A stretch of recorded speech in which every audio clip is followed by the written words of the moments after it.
It started with a dare to visit a forgotten cemetery, but what we found in the building next to it, and what I saw years later when I was completely alone, has never let me go.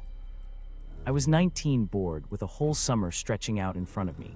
My friend, let's call him Jack, was the kind of guy who got ideas. Not good ideas, just ideas. We were in my basement, the air thick and lazy, him holding a soda, me finishing some fast food when he just dropped it. We should go check out that creepy little cemetery across town. The one everyone knew about but no one ever visited. I told him it was a random, dumb idea, but I also knew exactly which one he meant. It wasn't a proper cemetery, not really. Just a tiny, fenced-in plot maybe 100 years old, swallowed by woods on three sides, with an abandoned building hunched right next to it. The stones were so worn you couldn't read the names. The whole place felt unattended. Forgotten in a way that wasn't peaceful. It felt watched. He talked me into it. Of course he did. We drove out there as the sky turned this weird, bruised reddish gray. Jack parked down the road just so passing cars wouldn't see his car right at the gate.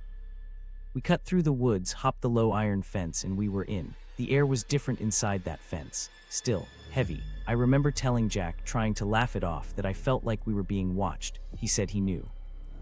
I kept scanning the tree line. Then my eyes landed on the window of that abandoned building next door. The glass was filthy, fogged with grime. But for a second, just a split second, I saw a shape.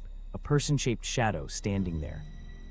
And then it was gone, like it casually stepped back into the dark. I grabbed Jack's arm, told him someone was in there watching us. He didn't get scared. He got curious. He went to look for a way in. I stayed put, my back against a cold tombstone, telling him we should just leave. He found a broken door or a window around the side and called for me to come see. I shook my head no. Then I heard a loud crack like a branch snapping. I looked, and there was a man, older, maybe in his 50s, with gray hair and a dark coat, standing at the edge of the woods where we'd come in. He looked right at me. And then he opened his mouth and he screamed. It wasn't a shout. It was a raw, guttural scream. Get out, so loud it felt physical, like a slap of sound. I saw birds burst from the trees, and then my vision swam, the world tilted.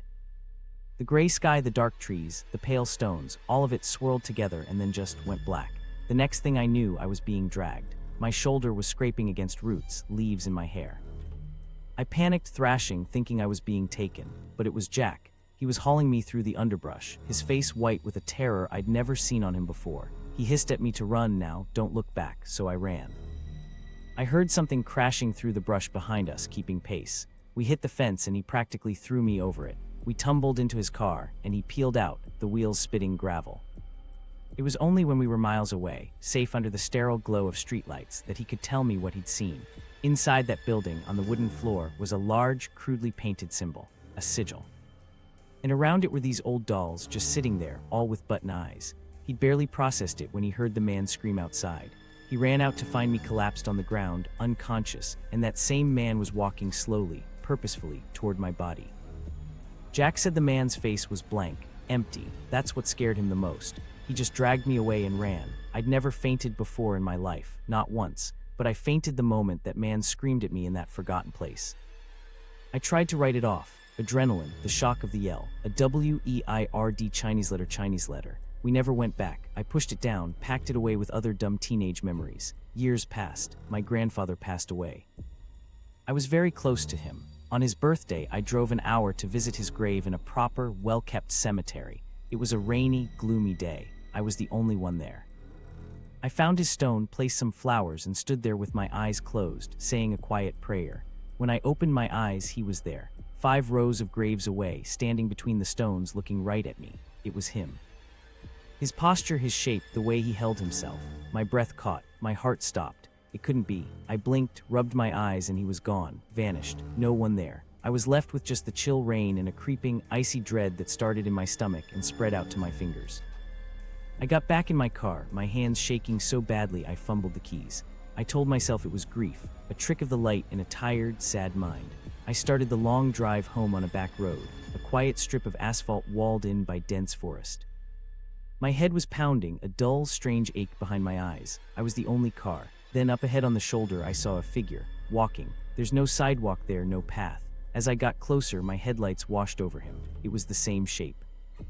The same coat, my grandfather. Again, this time looking directly at the approaching car. My heart didn't just sink, it plummeted. I swerved, the tires screeching. the car fishtailing before I slammed to a stop in the middle of the empty road. I whipped around, my chest heaving, to look back. The figure was gone. In its place, a deer stood at the edge of the trees, staring at me with dark, liquid eyes. I sat there for minutes, trying to calm my racing heart, convincing myself it was a deer. Just a deer. In my mind, still rattled from the cemetery, made it into something else. The headache got worse. I felt detached, foggy. I went to bed early that night, exhausted. And then, at 2 a.m., my phone rang, an unknown number. I answered, my mouth dry, static, heavy breathing static. I managed a weak hello, more static. And then, buried so deep in the noise it was almost subliminal, I heard it. A voice, his voice. My grandfather's tone, the cadence of his speech, but no words I could make out. Just a ghost of a sound that was unmistakably him. Then the call died. I called the number back. Nothing.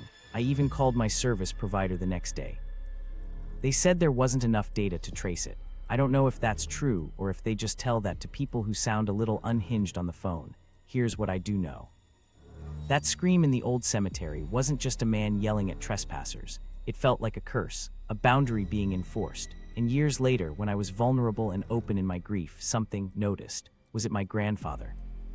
A loving spirit reaching out? I don't know. Because if it was, why did it fill me with nothing but pure, animal fear? Why did it feel like the same cold, watching presence from that grimy window? I never saw the old man from the cemetery again.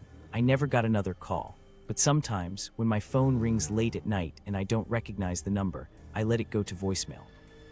And I always check first to see if there are any deer outside my window. Has a place ever left a mark on you that lingered long after you left?